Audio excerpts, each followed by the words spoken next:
Hello, everyone, and welcome in. I am Inside Nebraska staff writer Geoff Exstrom covering the Nebraska volleyball team. We're in today for another preview. This time it's a biggie. Nebraska takes on Wisconsin, one of two regular season meetings. They get underway on Wednesday. It's a late one in Madison, 8 p.m. first serve set for Big Ten Network. And we're going to break it all down for you.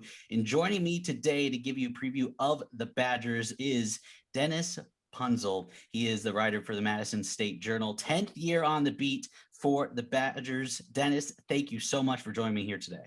My pleasure. Always like talking about Wisconsin, Nebraska volleyball. It's always one of the premier matches of the season. Again, one of two regular season matches. They'll meet again in late November on the 25th, I believe, in Lincoln. But this one has all the attention of the volleyball world. This one will determine a Big Ten frontrunner. Nebraska 10-0 in the conference. Wisconsin right behind them, along with Ohio State at 9-1. But Wisconsin wins, they get a share with Nebraska. But if Nebraska wins, they'll be a front runner till that November matchup. Dennis, Kelly Sheffield spoke today. Wisconsin on a bye week. The Packers not doing too well. So all the attention is on this match on Wednesday. What's the vibe around this match heading into this week? Oh, I think there's excitement and around town. I'm sure it's going to grow. The field house will be buzzing. They don't like 8 o'clock weeknight matches here, especially with the little kids who can't come. But that's the only negative. And I'm sure it'll be loud and exciting and another chapter in this battle. Yeah, I wasn't too big of a fan when they announced it was going to be 8 p.m. start. It's a little too late for me, but you know what? I'll get over it for this type of match. Wisconsin 15-3, 9-1 on the season. So Dennis, take me through. Let's go through the schedule so far. 2 of those 3 losses came in the non-conference slate, and they weren't bad teams by any means. They were 5-set matches to Baylor and Florida. How do you think the Badgers went through that non-conference slate? They faced 4 ranked teams. Yeah, and they generally played okay against them. They had a Baylor. They weren't clicking, and it's so long ago. It's even hard to remember that it was in this season, and it was on the road. And they had a lot of new faces. There's almost the whole team is different, and starting with who they rely on. You know, they've relied on. They've had a Hilly and Retke, Loberg, and then Barnes in the backcourt. And so they had an established hierarchy, and that all changed. There's a lot of people back, but there are people stepping into bigger roles. It's similar to what Nebraska's gone through. There's a lot of similarities between the two. The Florida match was a crazy setting. I think they might have been a little too wound up with the record crowd.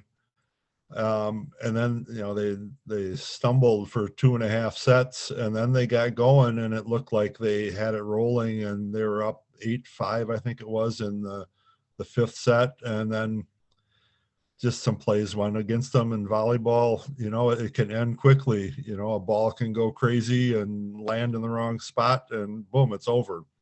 And that kind of happened that way. I think they had a couple service errors in there too that opened the door. But it's been a work in progress this year, and more so than last year, where the leadership was all in place from the previous year and the year before that, and in some cases the year before that and the year before that. Here you had 2 new setters stepping in, a whole new system. Like Nebraska's gone through some setting issues, but they also have one of the best setters in the country back with loads of experience, and she's a great player. And so usually when you think 6'2", it's because you're a little weak at the setter position or unestablished maybe. And not necessarily weak, but you don't have a one sure person. And for 9 years they had that between Lauren Carlini and Sydney Hilly. As 9 years, there were 6 first-team All-American years and 2 second-team All-American years there. So basically they had an All-American every year for 9 years. And so that's the biggest change. And they're still working through those issues. Yeah, I'm glad you brought up that point, Dennis, because yeah, both programs are going through that sort of situation. And for the Badgers, obviously, I think 6 new faces, 11 returners from a year ago, but a lot of those new faces are transfers. Kelly Sheffield attacked the portal hard, including Sarah Franklin, the outside hitter for Michigan State. How have those players fared into this Wisconsin culture and system? Obviously, they're getting a lot of playing time. I mean, you said that they've gone through some growing pains. How have they acclimated to Madison? Oh, she's like she's been here for her whole life. She's a different kind of character. Um, just really kind of goofy and always smiling and happy-go-lucky, and she's a character. I think stuff runs off her back. You know, she got subbed out yesterday because she was struggling. She's been error prone. If there's been an issue, I think she has not fully hit her stride, but she's had matches where she just dominates, and she has a bigger skill set probably than any outside hitter I've seen here, especially when you think of her as a 6'4" player. That she's got a lot of power. She just feels like she's been here forever. Chanel Bromschreiber, it would have been interesting how she would have fit in, a starter for 4 years at Baylor, or the libero the last 2 years. And then she was banned from playing for the first half of the season by the NCAA, who somehow thinks women shouldn't have the same rights as men do when it comes to exploring their options. And it's just nonsensical to me. And she's a brilliant person. She's had just a bit part.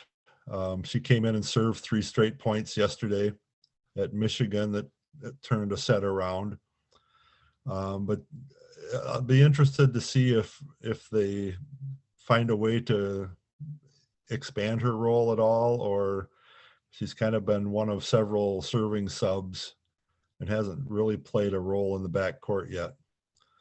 So that's the 2 major additions. Yeah, let's say obviously she stood out for that first season. That was a messy situation. I don't know why the NCAA still exists with decisions like that. But I mean, yeah, what's her role going to be going forward? Obviously, she's only played in 4 matches so far this year, and they want her to have a starting role right away. But due to her being suspended for those games, what's she gonna have expanded role near the stretch end of the year? She came in knowing that Golce Gutstikin was probably going to be the libero.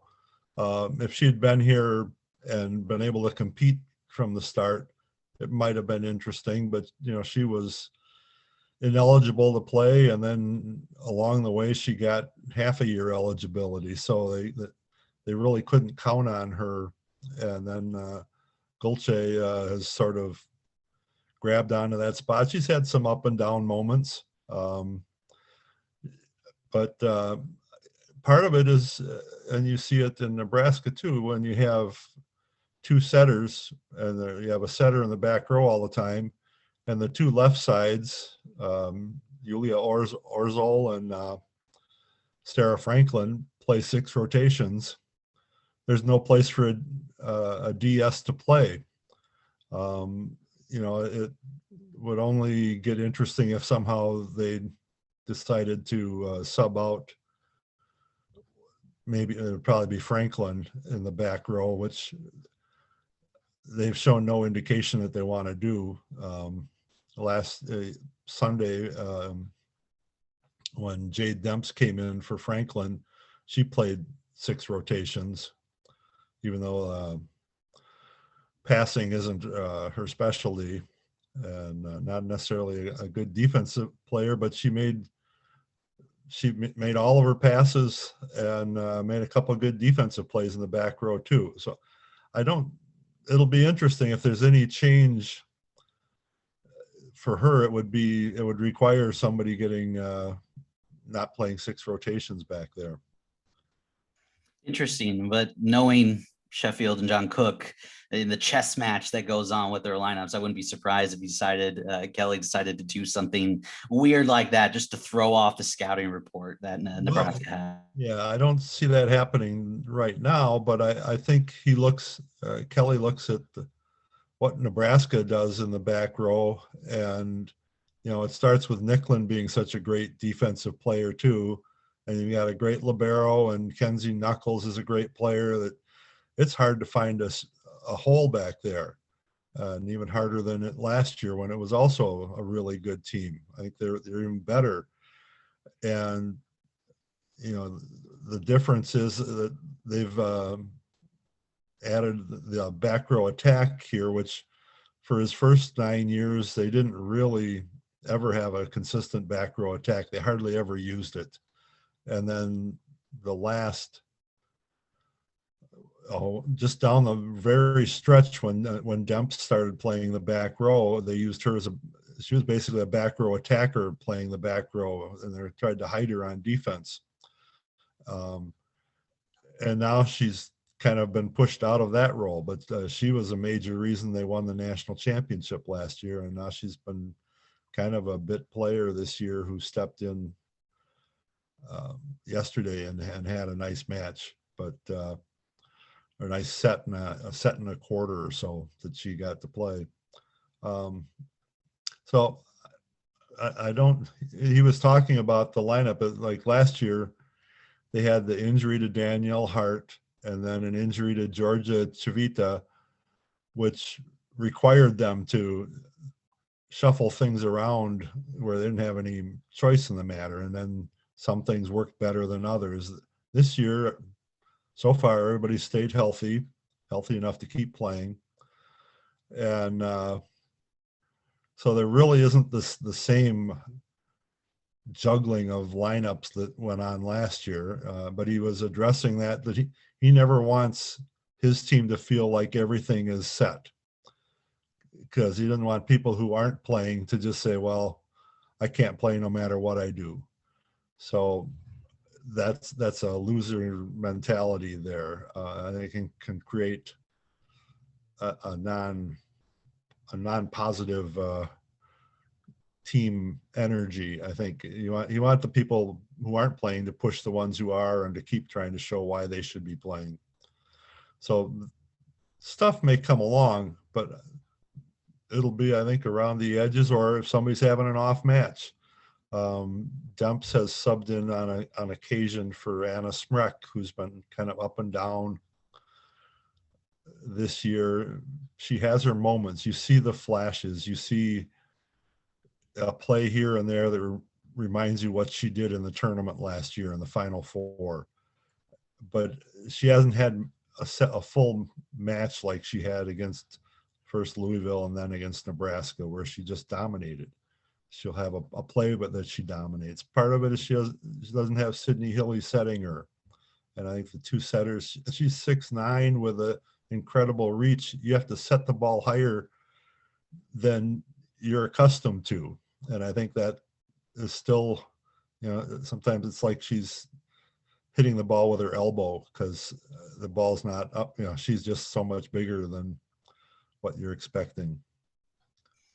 Well, considering how tall some of the middle blockers for Wisconsin's been over the years, it's a little surprising the setters haven't been able to set her that high. But well, speaking of that, what kind of offensive system can we expect Wisconsin to be in? They have two setters who have plenty of assists for the season. Are they going to run a 6-2 like Nebraska, or what are we going to see on Wednesday night? They committed to that early. They started in the spring.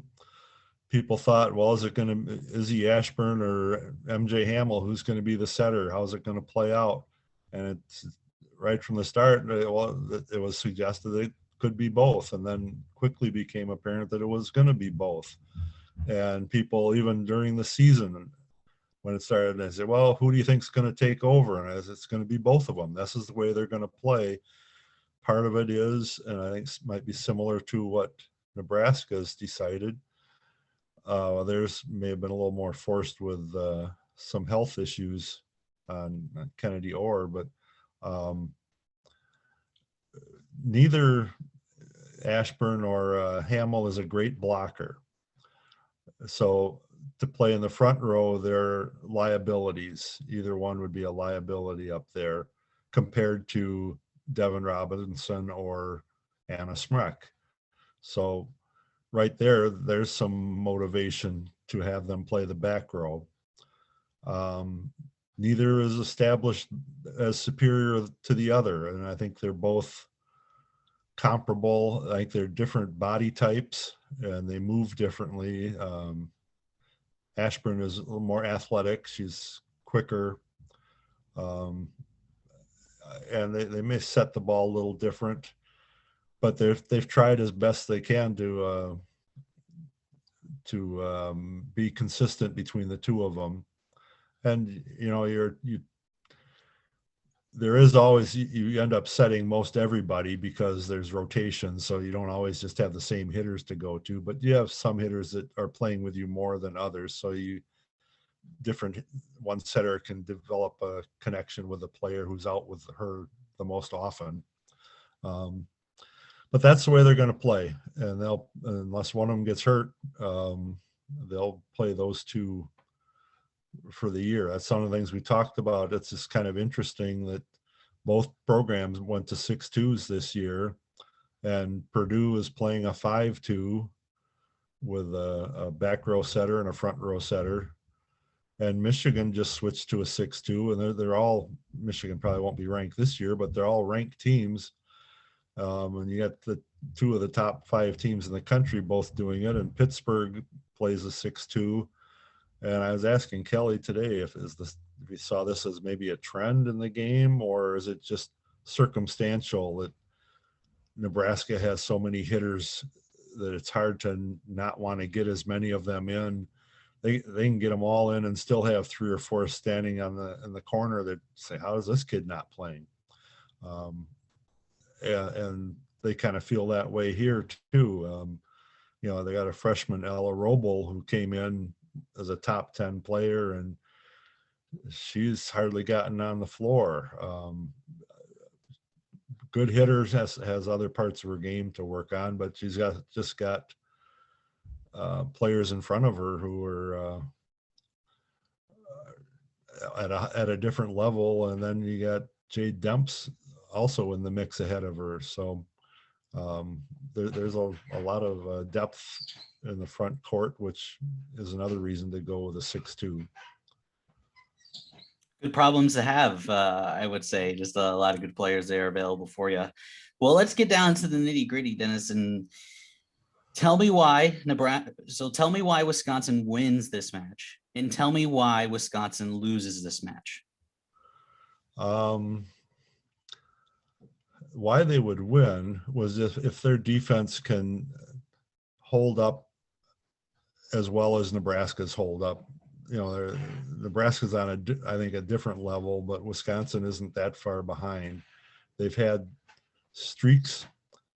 Yesterday they gave up a 12-3 run, blew a 19-13 lead to Michigan, and I think Michigan finished with an 8-1 run. And they've had that, especially some first set issues where they come out and just don't seem to be running smoothly.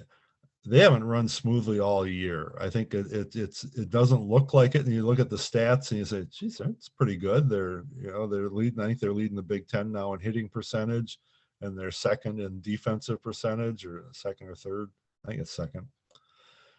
And you think, well, that's not too bad. And yet it never, for a full match, it never quite feels like it's all running smoothly, and yet you always think it always did in the past, and it probably didn't. Your memories get a little fuzzy over time. So why they would win if their defense can hold up and their offense doesn't get frustrated, because they're going to have big hits that don't get them points. And I'd say that would be avoiding bad runs that get them in trouble, and just getting off to a decent start. For Nebraska, I would think they're the favorite. I know Kelly laughed when the coaches picked Wisconsin as the preseason Big Ten favorite, and he said, "Well, they're just doing that to stick it to us, because if they could honestly vote, they would all voted for Nebraska." And I think he would have been the first one to vote that way too. So I would, you got a home court advantage might balance it out a little bit. It's a good test. Yesterday, Kelly said, this is how we want to measure ourselves. As I don't think he feels like they are well short of their peak, and that's what gets him excited, because he's like coaches. They love to see teams grow, and they're not going to peak too early, which can happen sometimes, and you see it around the country. Teams get off to big rolls, and then pretty soon something goes stale. And I always wonder, not to drift off too far, but when you see Texas loses to an Iowa State, I said, well, they getting bored down there, because they get out, they have usually a challenging non-conference, but then they get into their conference, and maybe some years Baylor might be able to push them, but basically they know they're going to beat everybody they play if they show up. And you don't have that in the Big Ten. And you see Indiana goes into Michigan and beats them, and I saw Michigan twice here in the past 2 Sundays, and I said, that's a pretty good team. And Indiana has never been a good team in my awareness. And yet they must be getting better. They were here, and they're showing progress. So even your bottom teams, and Maryland's a dangerous team, and they take a couple sets against Nebraska early. They took one, and Cook has said all year long that Maryland's a really good team ever since playing them. Yeah, and yet then they'll turn around and lose to people.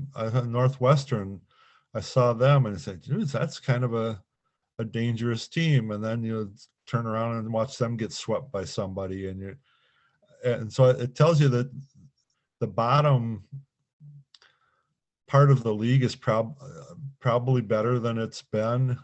I'd say maybe except for Rutgers. But I think it keeps everybody in the league challenged. And, the fans here are all going to be whipped up for Nebraska. They always are, because Nebraska's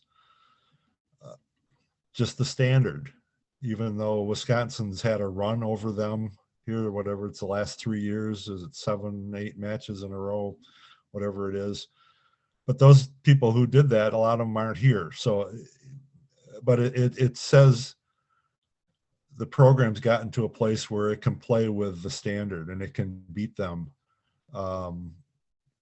where before that was not the case. And I think so. You have a couple of heavyweights who have sort of established themselves. Wisconsin's still got to win another 4 or 5 national championships before they can talk about supplanting Nebraska. So that's not happened, even though they're the reigning champs. They know the respect for Nebraska is huge, but they also make a point of not going crazy about this match. It's the next one on the schedule, and you get all the cliches. And they got Minnesota coming in here on Saturday, which they aren't going to think about until Thursday. But so and you've been around long enough, and this is not the last match. It's big. It's what makes covering Big Ten volleyball so much fun, is there's a lot of big matches, and Nebraska's always the biggest. And I talked to Anna Smark last week, and she this first time I've ever heard anybody say, yeah, Nebraska really kind of gets it going for them. They feel it turning up. But like Kelly has always emphasized, if you get more fired up for one team, you aren't being fired up for the next team properly. So you you have to treat everybody like they're Nebraska. I just think here everybody sort of knows better. They know that it's the giant. And Nebraska feels the same way about Wisconsin. I can tell you that right now. Dennis, to finish this off, I, of course, got to ask it, what's taken the volleyball world, the biggest news, obviously, the explicit photos and videos that were released and leaked of the Wisconsin volleyball team last week. What has that been a huge distraction for this team? How have they handled that? Basically, once the police, UW police and the athletic department put out a statement about it, because, and that's a kind of an awkward thing, because it was out there in certain circles, people were hearing about this thing, and yet 90 something percent of the people in town probably had no clue until they put out a statement about it. They aren't talking about it. No players talk about it publicly. Kelly isn't talking about it publicly. They don't even there's admonition at the start of press conferences that there'll be no questions about this. So it's being held as a matter that's not for public discussion. I do know it tore them up last week, and it's one of those devastating things that happens that never should happen in our world. And it's the sickness of the internet, and that someone would hack in and steal photos like that. It just it kind of turns your stomach. And here's some of the nicest, the best kids I've ever met in my life. And I'd say, if I covered Nebraska, I'd say the same about those kids. I think volleyball players are just the best ever in all my dealings with anybody from any school. And so to have this going on, it's really sick.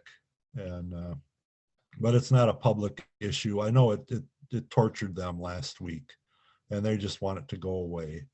And most things in our life have a shelf life these days, and I think they're hoping this has a shelf life too, and they hope they catch the hackers. I don't know what the percentages are on that and how they go about it, but yeah, it's been a real I think traumatic experience for everybody involved. Well, maybe the Nebraska match comes at a perfect time to kind of reshift their focus there. But let's not end on a sour note. Dennis, you've been a part of plenty of Wisconsin-Nebraska matches. What's your favorite memory from those over the years?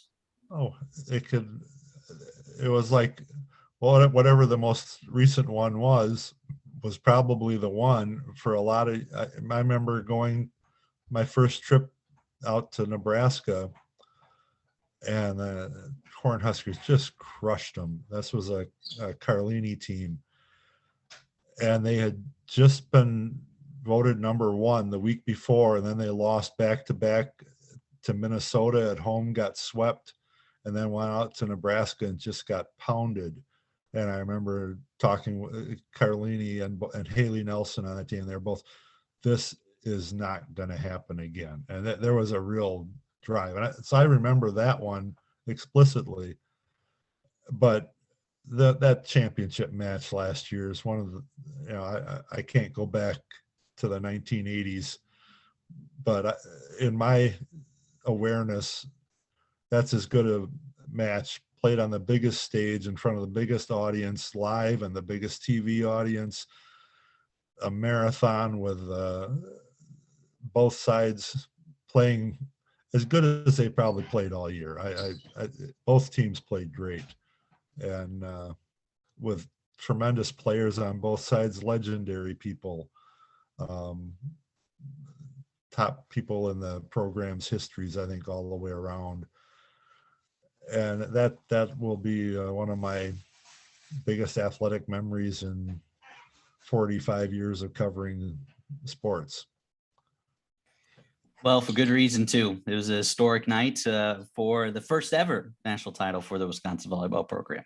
Dennis Punzel from the Madison State Journal. Dennis, thank you so much for joining me. This was awesome. Plenty of good stuff about volleyball, and I'm betting you're as excited as me to cover that match come Wednesday.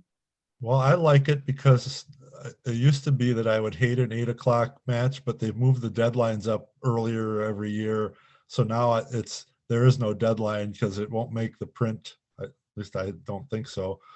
And so it takes all the heat off of trying to crank something out in 5 minutes. So yeah, I don't have to play them one at a time. I can get excited about covering a Wisconsin-Nebraska match without having consequences.